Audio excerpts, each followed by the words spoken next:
Alrighty, we are live. Hello, everybody, and welcome to our Salon series, A Future by Design. I am excited for our topic today, ethically blockchanging the world with Dr. Jane Thomason. Thank you, Jane, for joining us. I am going to share your wonderful bio with everyone as they're jumping online. Jane is a visionary leader and social innovator with a focus on emerging economies, advocate for digital transformation to reduce inequality and vulnerability, and a move to a human-centered digital economy where we measure value based on people and the planet. We use data to measure and report on impact, and we collaborate to reduce social and economic disparity. Recognized in Forbes magazine 2018 as blockchain's leading social development evangelist, Dr. Jane is a passionate advocate for blockchain for social impact, the education and empowerment of women and women in blockchain. In 2018, she was awarded Top 10 Digital Frontier Women and UN Decade of Women Quantum Impact Champion. She has 30 years experience in emerging economies in public health, poverty and inequality.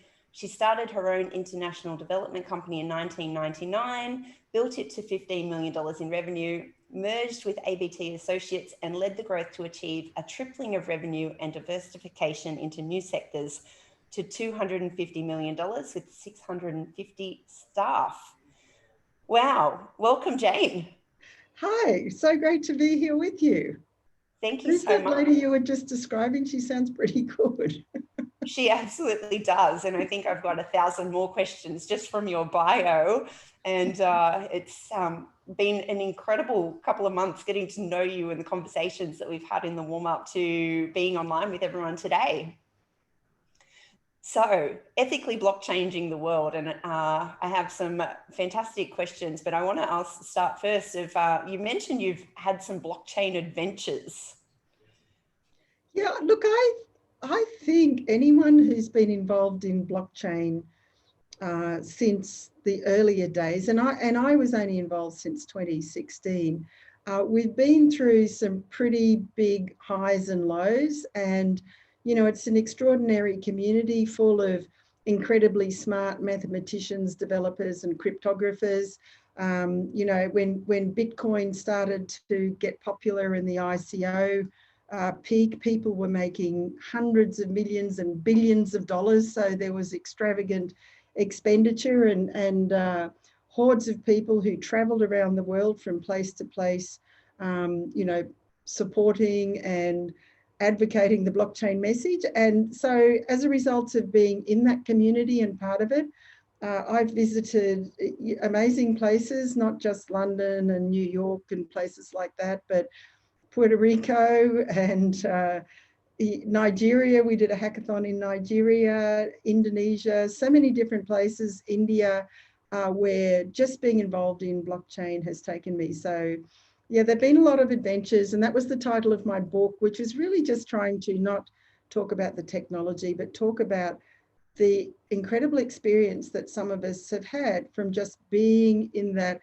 It's almost like a tsunami of interest in blockchain, and it rose and then it fell and then it rose again. And now everyone's seeing Bitcoins reach $50,000 and DeFi is eating the world. So it continues to not be boring. It's nice to feel the social impact and the actual purpose coming into the conversation, because I feel I've had so many conversations about the price of Bitcoin at the moment that I would love to just totally drill down into some of those adventures. And even you mentioned India. Is there any particular trip that you've done that you could share the story of what you actually did and what Absolutely. You saw for social impact? But I want to just sort of say, in the beginning, when I first started actively going out into the blockchain community, which I did my first blockchain conference in 2017 in January in London, and I was immensely nervous. At this point, I had decided that really blockchain was going to be a transformational technology addressing inequality and poverty and so forth. But I don't think there were many other people who were in that camp or even had any idea. So we actually sponsored the blockchain hackathon in London and brought along the people from the Central Bank of Papua New Guinea, because Papua New Guinea is a country where 85% of the population don't have bank accounts and very few people have identities. And it's geographically dispersed and a very difficult place to provide financial inclusion. So we took that problem to this hackathon in London and put it out there to 200 developers and engineers to say, come and help us solve this problem. And, you know, that was the beginning of an amazing period of experimentation in PNG, because the winners of the hackathon, we allowed them to come back to PNG and work with the central bank to test and trial the things that they had worked on. And this still is going on today in terms of the exploration of blockchain in PNG, and the central bank's about to open a sandbox. So even that experience. And then at the conference, I got up and started talking about social impact. And I was really nervous because like it was full of people dressed like Indiana Jones, and then some really slick, you know, obviously rich people in suits who were investors. And I was standing up there talking about social impact, and I thought people would laugh at me. But actually people came up to me, especially developers and people like that. They said, I never thought about that. That's amazing. You know, can I work with you? Could I help you? And so that was kind of the beginning of something, and I knew it was something really powerful, important. And so then I didn't get to India, but India, I was asked again out of the blue, and I think this is the amazing thing about the digital world that we're in, because I just started writing about blockchain and social impact, and I went to conferences and I talked about it, and almost to discipline myself, I'd go, this is how blockchain would help women's and children's health, or healthcare, or agricultural supply chains, or poverty, because it's a way of making sure that you're right. And then the Kerala Blockchain Association reached out to me, and I'd never been there, never met them, never nothing. And they said, we'd really like you to be on our advisory board. And so I thought, that'd be great. And so I've been on the Kerala Blockchain Advisory Board, I think since 2017. And they invited me to come to their conference, which I did. And it was just amazing because I developed a relationship with them, you know, over the year. They're working really hard on a whole lot of really interesting projects. They're great because they're a combination of government and industry and, you know, the academic institute, and they're so keen to collaborate and so keen to share their projects that it was just a really wonderful experience. And just last week with them, I launched their digital university. So it's great just working with these different groups all around the world and kind of helping them take the next steps. I love that you mentioned a digital university. I feel like I've been on quite a journey over the last few years. I first went to Singularity University in 2012. And I think that was my first real exposure into the world has these major problems. And I'm interested in like being able to share now that we've got more knowledge and the ability, and I've spent the last few years traveling around and seeing similar things of some of the challenges that the world has, whether it be environmentally or socially. And so do you find, and are you seeing a trend of more people being open to learn about the world's problems and learning about what's happening to then find solutions for them?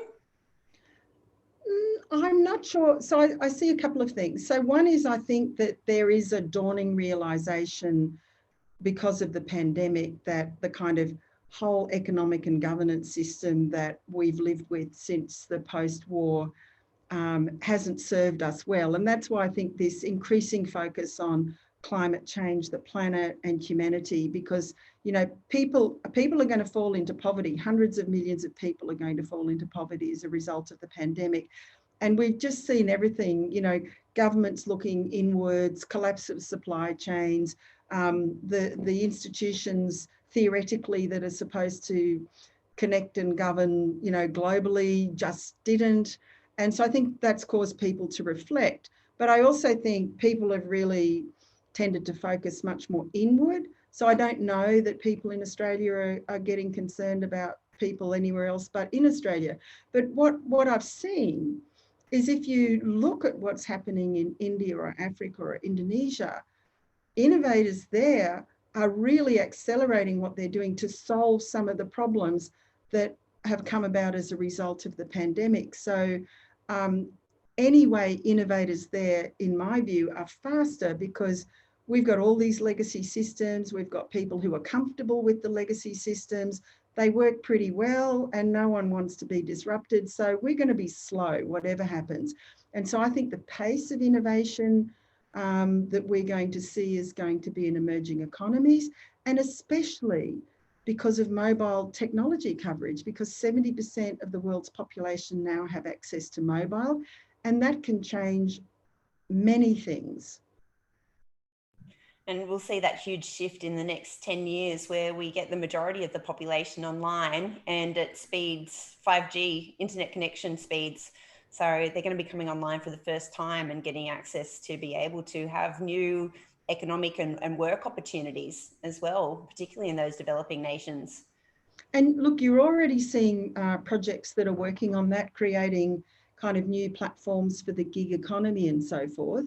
But one of the big things, and we probably don't think about it because we're here, we've got 3G, 4G, we're going to get 5G, we've got smartphones, everything's at our fingertips. But you're also talking about places where they might only have 2G or 3G and they don't have smartphones. So the infrastructure is not the same, but there are also hundreds of millions of people who are illiterate. So even if they have a phone, they can't necessarily recognize the numbers and the words to be able to receive text and understand it. So the big innovation, for me, that I think is going to change a lot is now this focus on voice and voice-enabled devices. There's devices that are, probably $10 that can be provided to illiterate people, and they can do voice search and they can receive voice information about how to access things, how to set up something, how to run their business better, and so forth. So I think for the poorest of the world, the ability to use mobile phones and devices to access voice is going to be really important. It's interesting. I want to drill down a little bit on the innovations that are happening in those developing nations versus Australia. And we talk a lot about the scarcity mindset versus abundance mindset. And I spoke a little bit last year about how, we reverted back to our scarcity mindset with the great toilet paper panic, and everyone went back into, actually their basic survival needs. And we've started to open up again. I just wonder what it would take for Australians to get into that huge innovation shift of abundance to be able to solve these big problems. And I know particularly as well, we look at individuals and where we're at individually, and then also organizations. And I love the shift of some of these big organizations that are taking responsibility and wanting to do good things in the world. I mentioned Adidas for our overseas listeners around how they're using Great Ocean plastic to be able to construct and 3D print shoes. And I loved as well that Toyota gave back their JobKeeper here in Australia. And so we're seeing this huge shift of big organisations wanting to do good. What do you see really as the opportunity for Australians in some of these developing nations to make the most of that innovation? Well, I guess I'd like to again give two thoughts. So the first one is, I think Australia has massive opportunity and potential for innovation that people are not seeing. So all of those things are great, but I look at Northern Australia and I see the future food basket of Asia. I see agri-tech, digital infrastructure, marine permaculture, advanced manufacturing. We've got land, we've got sun, we've got water. Why aren't we reimagining Northern Australia? So there are big ideas that we could achieve if people have the imagination. So I do think people are doing great things, but I just think, the transformative possibility, building the truly digital society. I mean, if you think, I know Australia is bigger than Estonia, but that's the case study for going digital. And you can set up a company in Estonia and become an e-resident in 20 minutes. And everything is done through one digital ID, and people do pretty much everything online. So we're nowhere near that.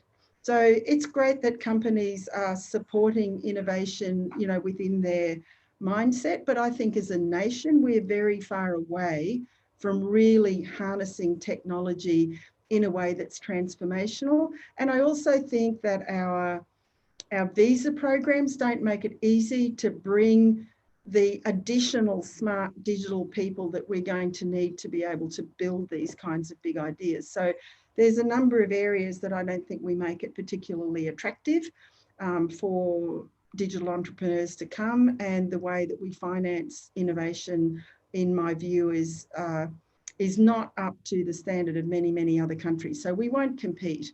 So I think that's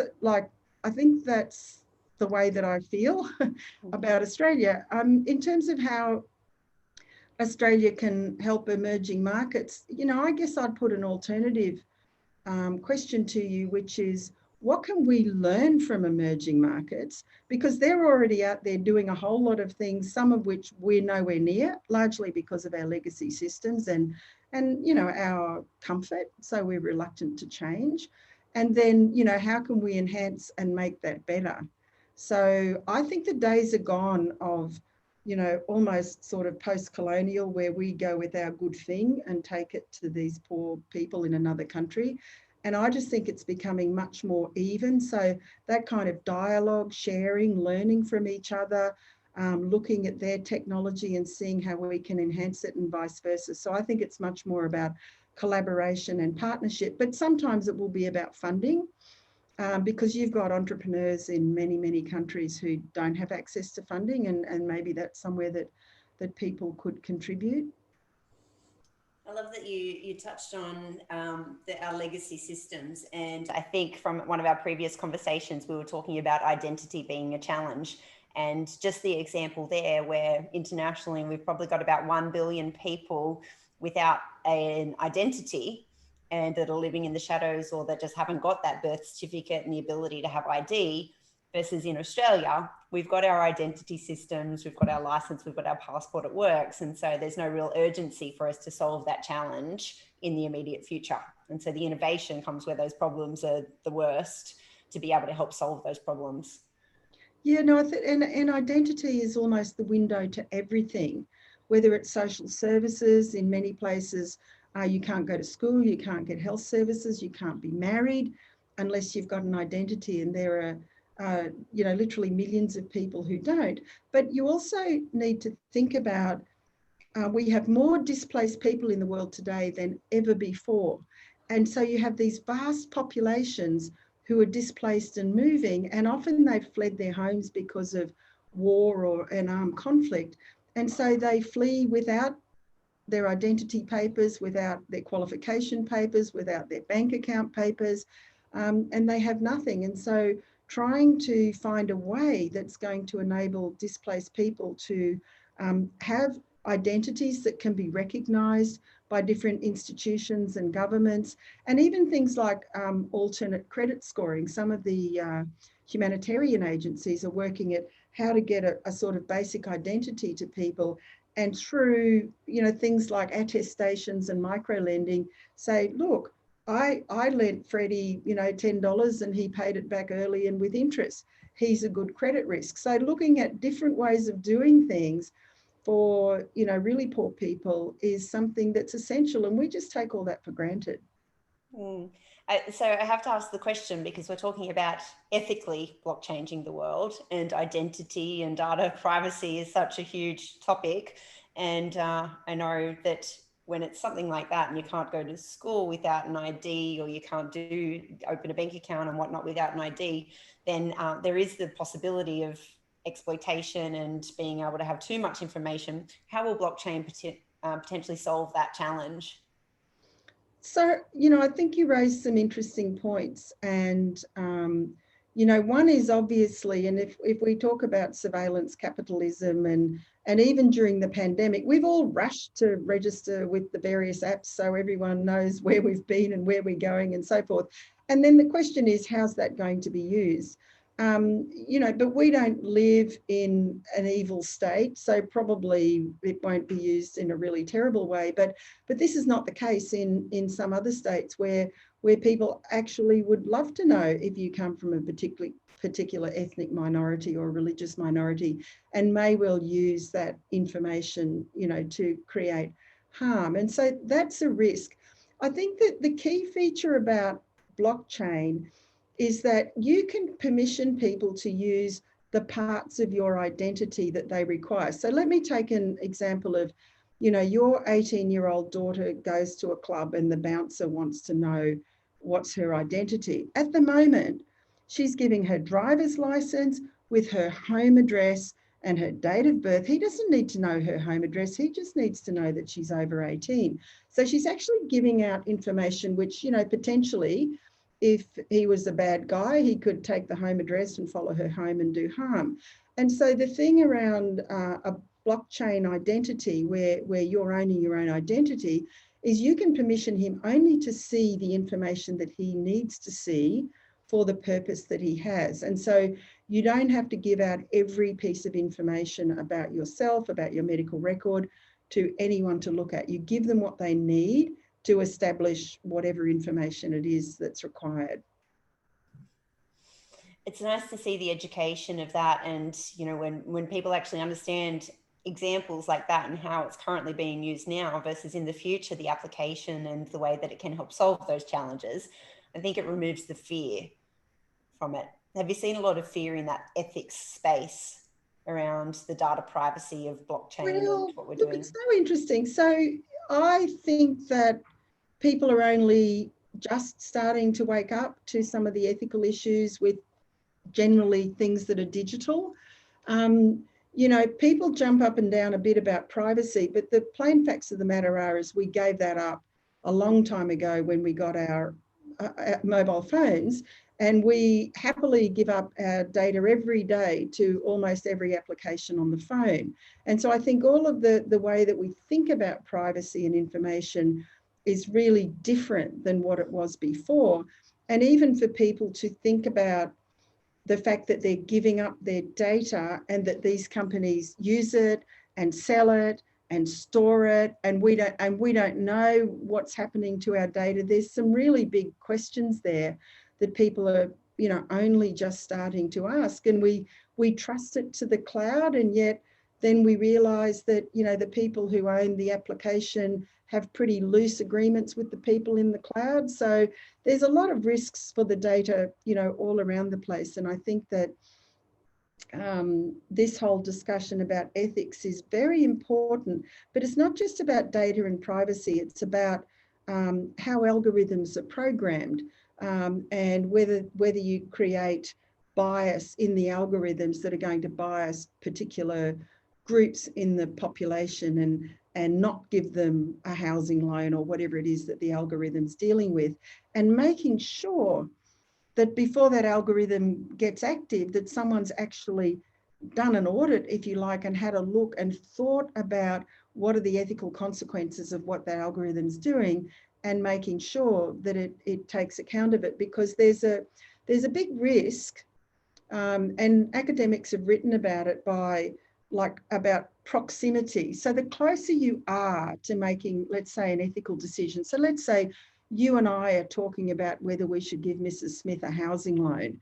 And you'll say, well, there's a lot of extenuating circumstances. Her husband left with debts, but look at these good things she's done. And then we go, yes, we'll give her a loan. Well, the algorithm isn't necessarily going to do that.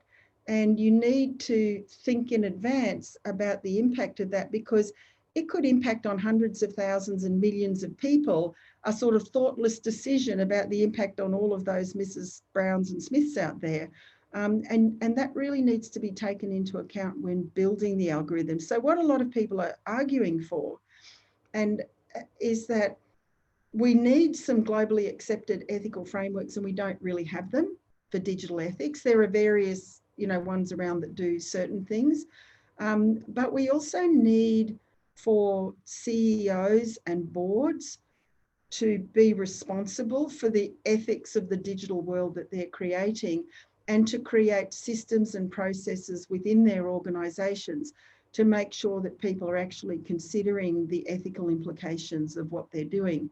And as I said, I think this is a relatively new subset of ethics, and people are starting to think about it and write about it, but it needs a lot of attention. I think the more I learn about it, the more that it's awareness first and education, and it's so important. And I chose, it was probably about 5 years ago, to be completely open, and I'm happy for not to be too worried about data and privacy because it's inevitable. And with the idea that the generations before us, our grandparents, they were all about privacy, and the generations below us, they don't really mind. And so we're in this middle space where we're actually building those frameworks to make it fair and make sure that we're actually doing things properly. And so I decided that I was just going to be full transparent and use that theory to be an accountability buddy for being a good human.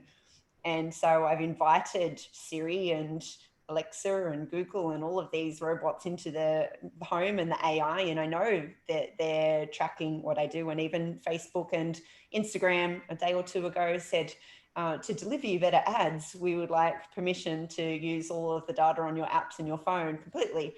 And I was just like, well, if I'm going to just speak with, my wallet and my feet and do what I say I'm going to do, I'm like, yep, okay, you can have my data, and hope that that's going to deliver good results. And I know that we're at this risky point now. I'd rather learn those lessons and be able to educate people of this is how we can do it a little bit differently. So stay tuned on that one. I did get hacked last year, so this whole movement is I'm learning. But you do need to look at things like the Cambridge Analytica scandal and the way that people have, hundreds and thousands of data points, and they can start to influence and predict our behavior, before we even think about it, and to feed information to us that influence us to follow one particular course of action or belief system. And so, I think, one of those dangers is around almost brainwashing is not the right word, but, really, if someone's got intent, they can influence, they know what large segments of the population think, do, eat, where they go, believe, and then they can use that information to influence them, whether it's for a political campaign or whether it's just to buy stuff. Absolutely. And I think my risk mitigation plan from that has been designing my information diet.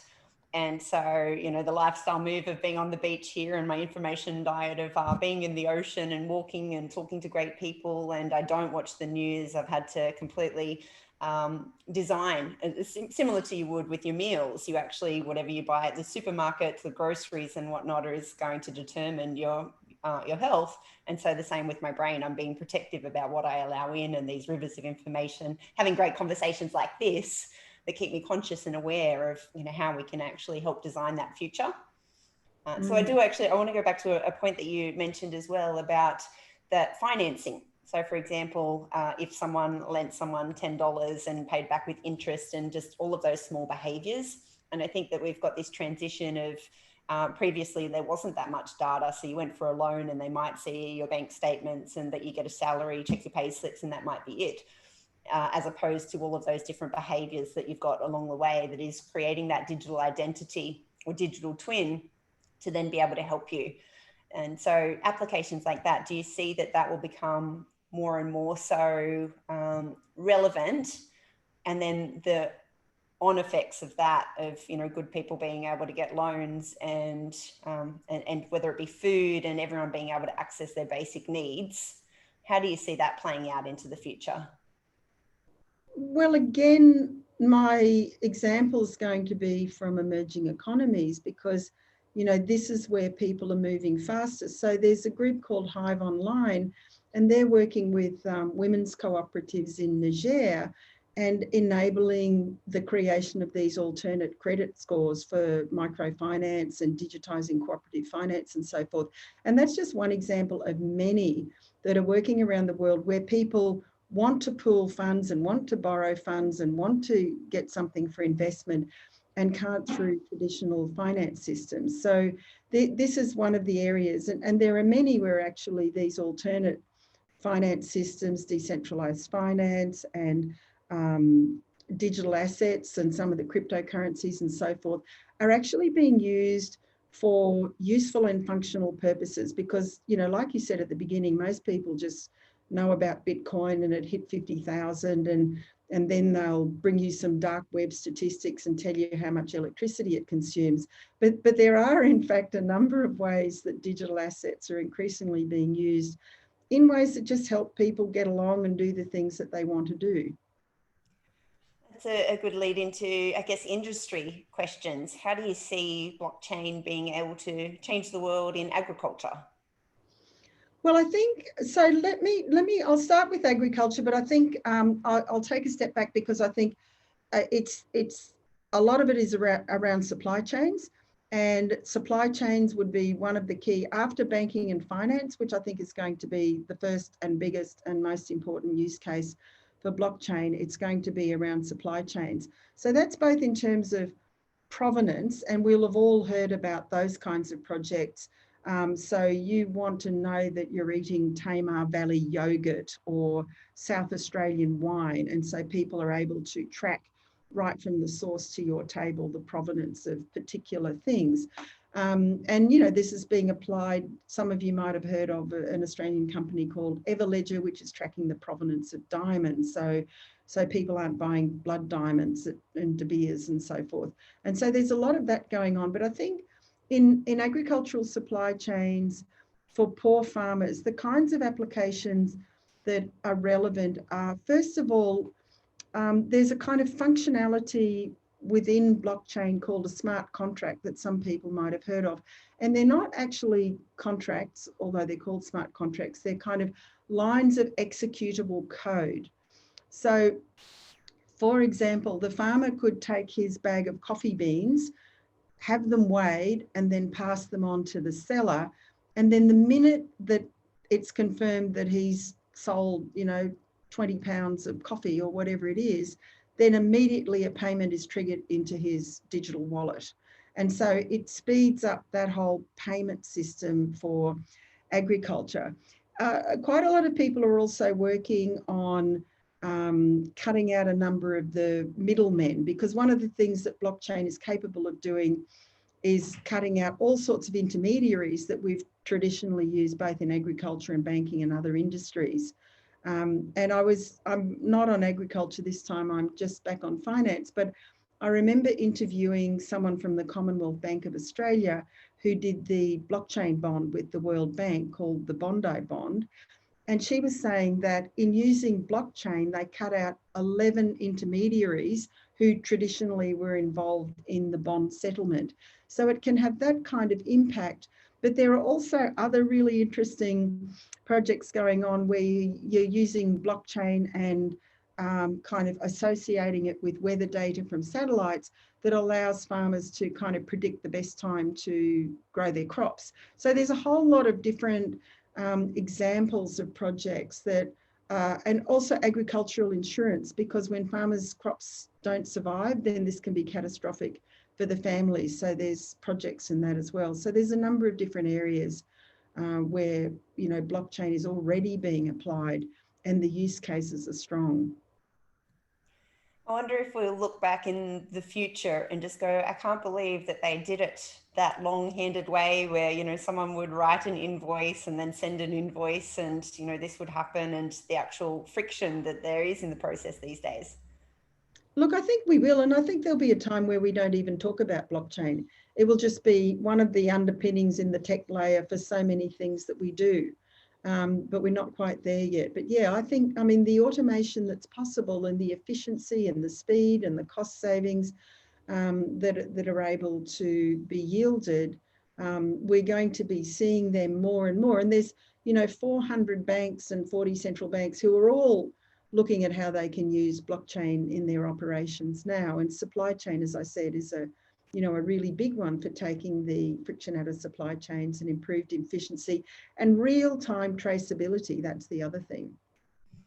Absolutely. And I envisioned this future of perfect knowledge. And so I keep going down that track. Currently, we've got about 50 billion devices on the planet and 1 trillion sensors. And in the next 10 years, we'll have 500 billion devices and 100 trillion sensors. And so just even with that coffee example, imagine that you could almost have this world view because all of the coffee supplies would be digitized. And so if someone's selling coffee, you would know exactly where all the beans are, what stage they're at in actually from actually farming through to being on the shelves in your cafe ready for use. And then who needs them, where do they need them, and being able to completely make that process a lot more efficient. However, then for the end user, could you even take a photo or see those coffee beans and then understand exactly where they came from and that the ethical source of where the beans came from? Look, I think so. And some people are even trying to develop projects where when you get that ethical coffee bean in the coffee shop in Sydney and you love the coffee, you can tip the farmer. So instead of tipping the waitress who bought you the coffee, you can tip the farmer and say thanks for your coffee. So they're really kind of lovely ideas, but technologically they're possible. But to your point about, being able to see massive amounts of data all around the world, do you remember that map that we all used to obsessively look at the beginning of the pandemic that Johns Hopkins did with those blood red circles, and they kept getting bigger and we go, oh, it's in America, India, London, gosh, it's in Australia. But that actually was built on a blockchain platform. And so, that kind of thing, they accelerate it to make it possible because you need that secure data exchange. So you'll be able to do that, for almost anything. I was so impressed just through lockdown, the initial lockdown where we had this huge fear and uncertainty. We didn't know what was going to happen. And just the real time information of things being up to date all the time and knowing how many new cases per day in all countries around the world was phenomenal. It was. And then we got really bored with it, especially in Australia. It's like, stop getting up and telling us this. And we got really funny as well. I did see actually, there was a meme that said, did you know that all of the world's coronavirus would fit in one can of Coke? Because that's how big the particles are. And then someone wrote, we'll put it back. Put it back in the can of Coke. Like, Absolutely. Yeah, if only it was that simple. But I think that's the trend and the example of digitization and how it will change all of our lives into the future in so many different ways. And we talk about the speed of change, but I think, that socially, what will humans need comes first. And I think that's where we'll see those big trends first. And I'm going to tread lightly on asking you about humanitarian applications for blockchain, because I know that we could do a whole session on that. And well, now I'll start there. I mean, we've touched on identity. That's clearly a big one, but also, mobile technology is really the ground-changing technological innovation. Because if you think about, the Syrians moving through Europe, the mobile phone became the most valuable thing that they had, because that's how they could find people, find routes, contact their families and so forth. But for these vast populations who are displaced from their homes and they've lost their identities, being able to give them some sort of identity that it is recognisable outside of the camps. So they're using them in the camps, and people can use those identities to get food and get access to services and so forth. But I was talking to Anna Bornstein from the Danish Red Cross, and he was saying, but just imagine, we can create these identities for people in camps, but imagine if they had greater portability and recognition, so that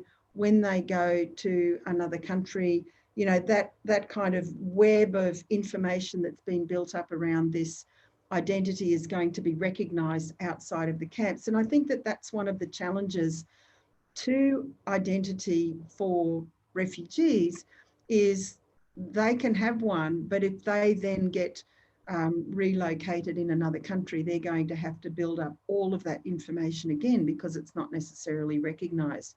But technology and humanitarian, is a really important field, because everything from using GIS to actually track fleeing populations, so where they are, where they're going, you can estimate how many children need immunisations. 80% of humanitarian support is logistics. So having that smoother, less friction in the supply chain is going to improve the logistics. A lot of humanitarian is about giving cash grants to people. If you can give cash grants, they've got an identity and you can give them a cash grant directly without going through a bank or through Western Union, that's going to have a lot more cash in the humanitarian circulation.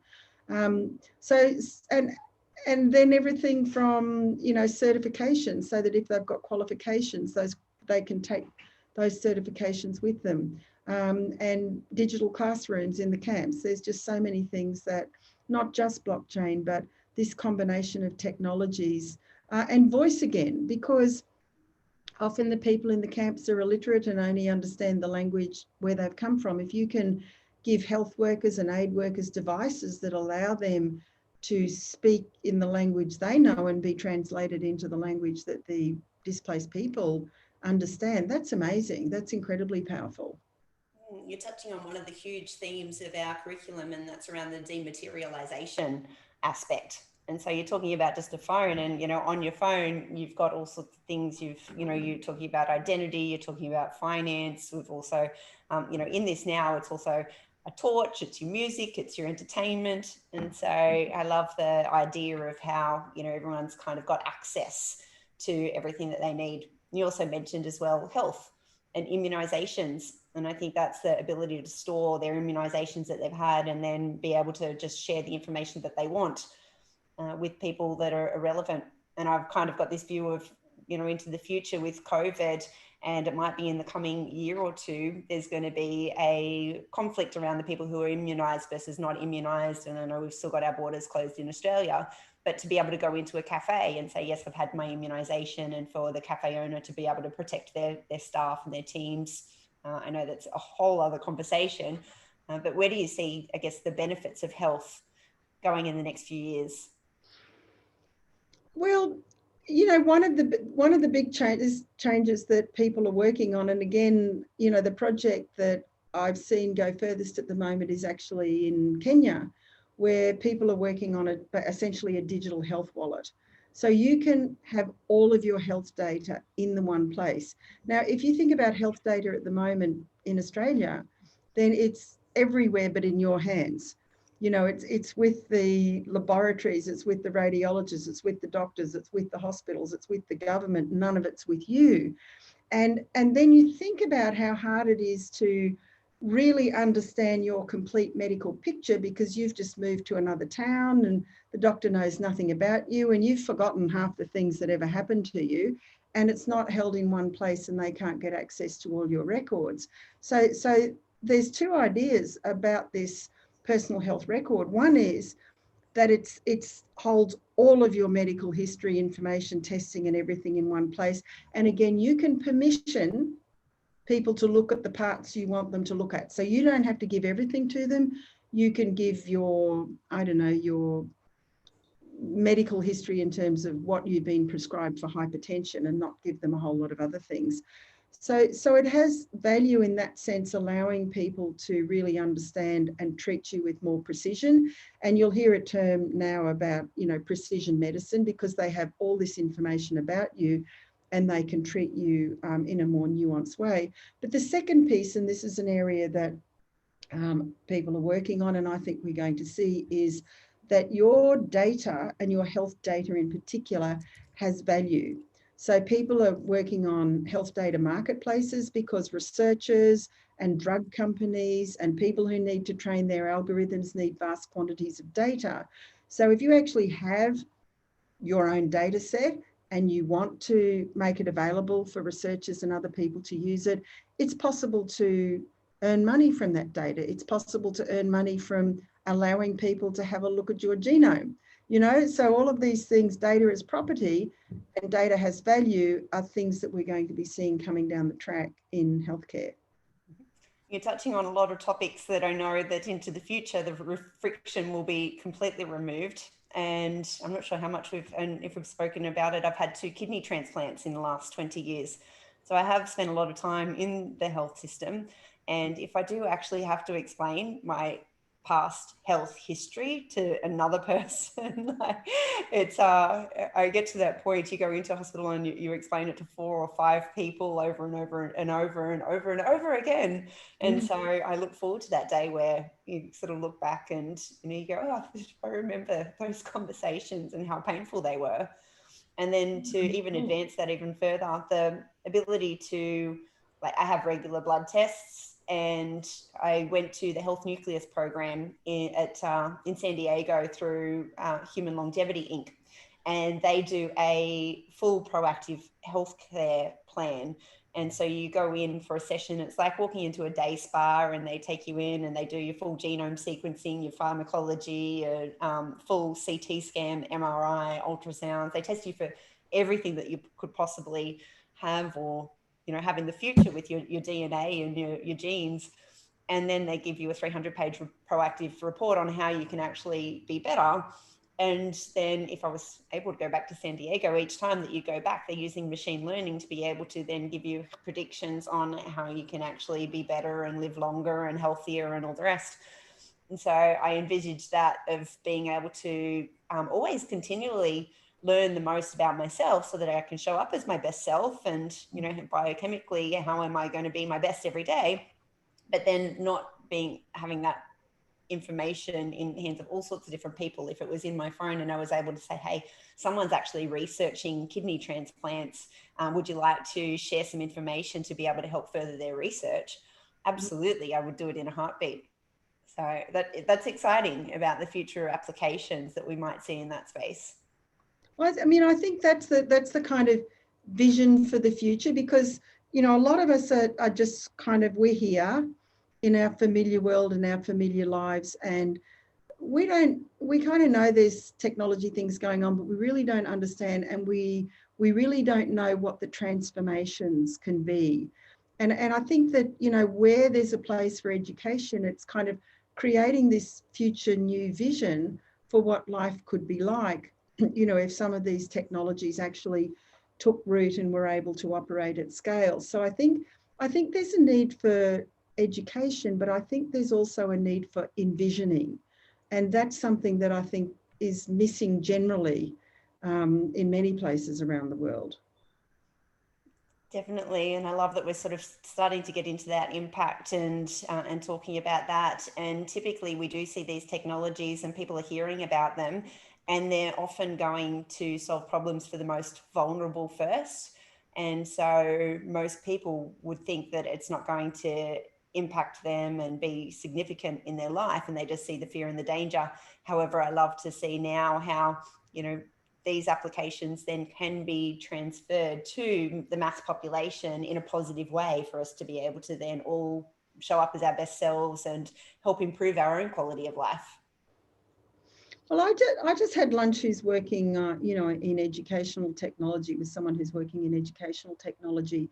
And there are people who predict that by 2025, that the biggest platform in the world will be an education technology platform where people have highly curated learning, where they can learn from the best professors anywhere in the world. You don't have to just be at University of Queensland because you live in Brisbane. You can be learning from the best in the world, and artificial intelligence is mapping and tracking your learning and picking up where you might need a little bit extra help, and then saying, do this little micro course in this and that, and building up not necessarily a degree program in this, but building up your knowledge and skills in things that are going to be useful to you. Because many people predict, and I agree, we're moving from a jobs-based economy to a skills-based economy. So our children are going to have to go through a lifetime of continuous learning, where they're going to have to pivot and probably have multiple jobs, if they have jobs at all. Many of them will just work in the gig economy. So they have to be able to identify and sell their skills into that economy. So I think there'll be major transformations in the way education's provided. And I think that has implications then on what it is that our children are learning in schools, because the traditional subjects, if you like, that are typically taught in schools are not necessarily giving them the skills that they need to flourish in a digital world, where they're going to need to have resilience, to be agile, to really develop some of these soft skills like empathy, because the machines will do a lot of the things that you can do that are repetitive. And so the human value is going to be in those non-repetitive skills. So I think there's a lot of things that will change, and therefore the way that we bring our children through education and what we're teaching them and how we teach them also needs to change. We're talking a lot about lifelong learning, and so children, but then also all of those skills and jobs that are going to be displaced. So how do we help reskill people into these sort of jobs and of the future? And I really love how when you're teaching children, you can clearly identify the gaps of, you know, they're here and they need to learn this and this and this. And we're typically running on that framework of how we learnt and then taking them through that process. And the World Economic Forum has just come out with that framework of the skills matrix of here are the common skills and levels 1, 2, 3 that we believe that everyone should have proficiency in into the future. And it makes me question, when I look at SDG 4 with quality education, some of the key items in the targets are to help most of the world be proficient in basic skills, is one of the sub goals. And I look at Australia, and the proficiency is, cut and paste and create a slide deck and a PowerPoint and whatnot. And 98% of Australians are proficient in those areas. And so I love the idea of that AI and into the future of being able to have that way to be able to identify the gaps. It's almost that you don't know what you don't know. And so how do you have throughout your entire life? That will exist in the future don't exist yet. And a lot of degrees that exist now will be redundant. So, change is afoot. And, we need to have a basic set of skills to allow us to cope, to pivot, as you say, to have a lifetime of continuous learning.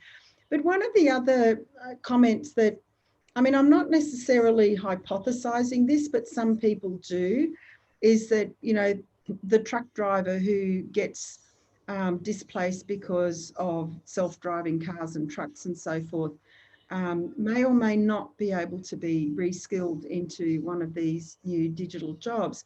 And so there are people who are working on now and putting forward that it is possible to create a universal basic income.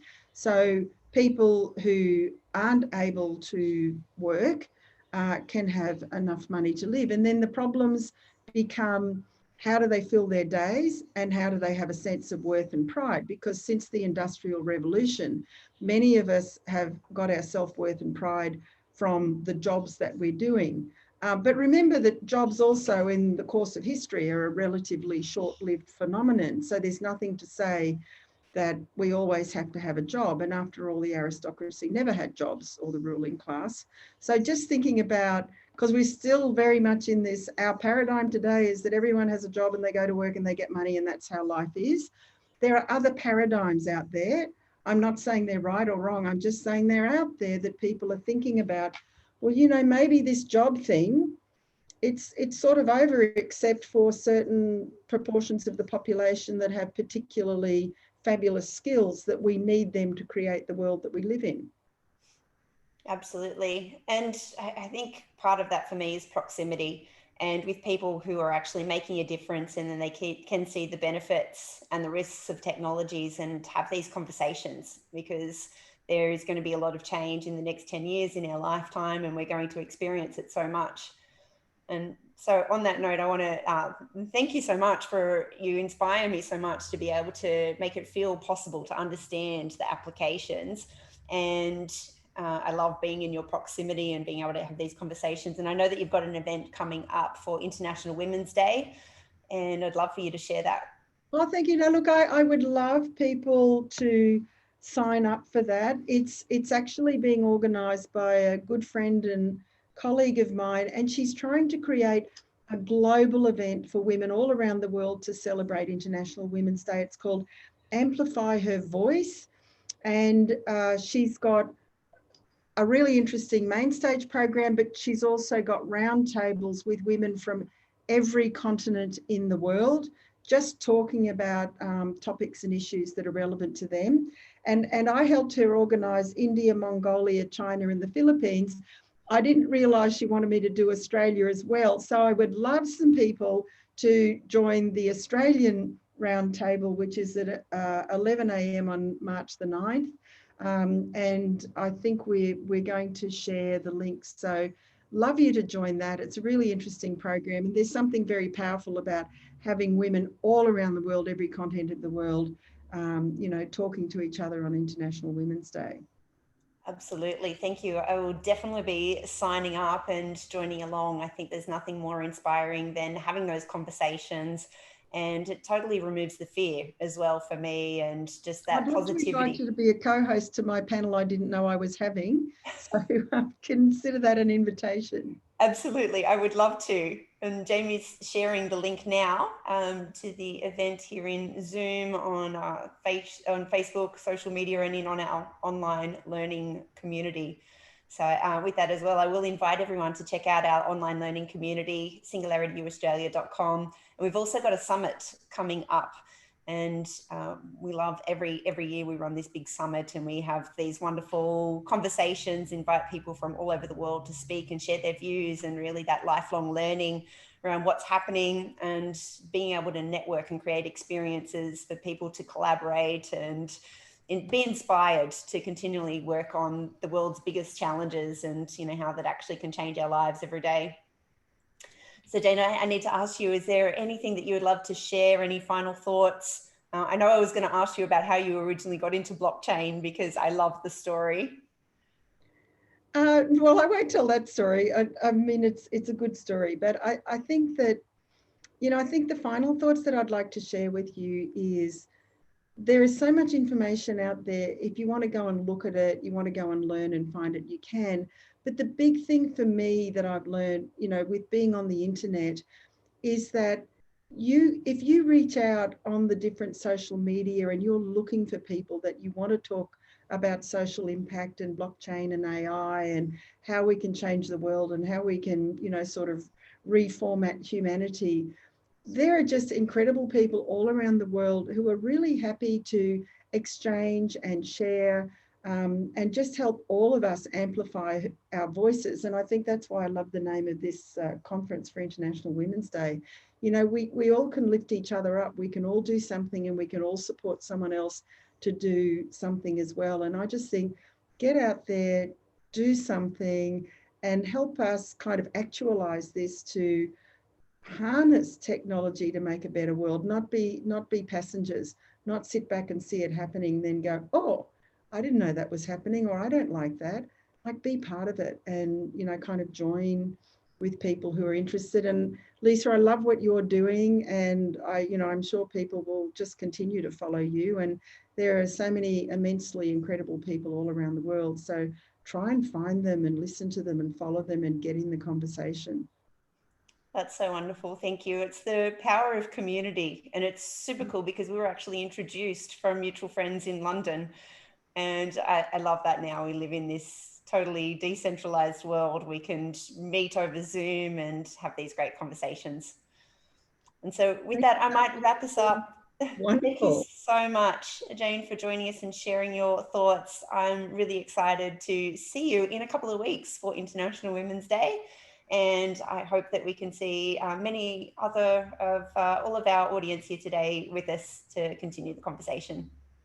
Yeah, and I'd love you to join the Australia panel on the 9th of March. Absolutely. I'm going to be putting it straight in my calendar. Great. Thanks so much. And thank you, everyone. Thanks for joining us. See you all soon. Okay, bye.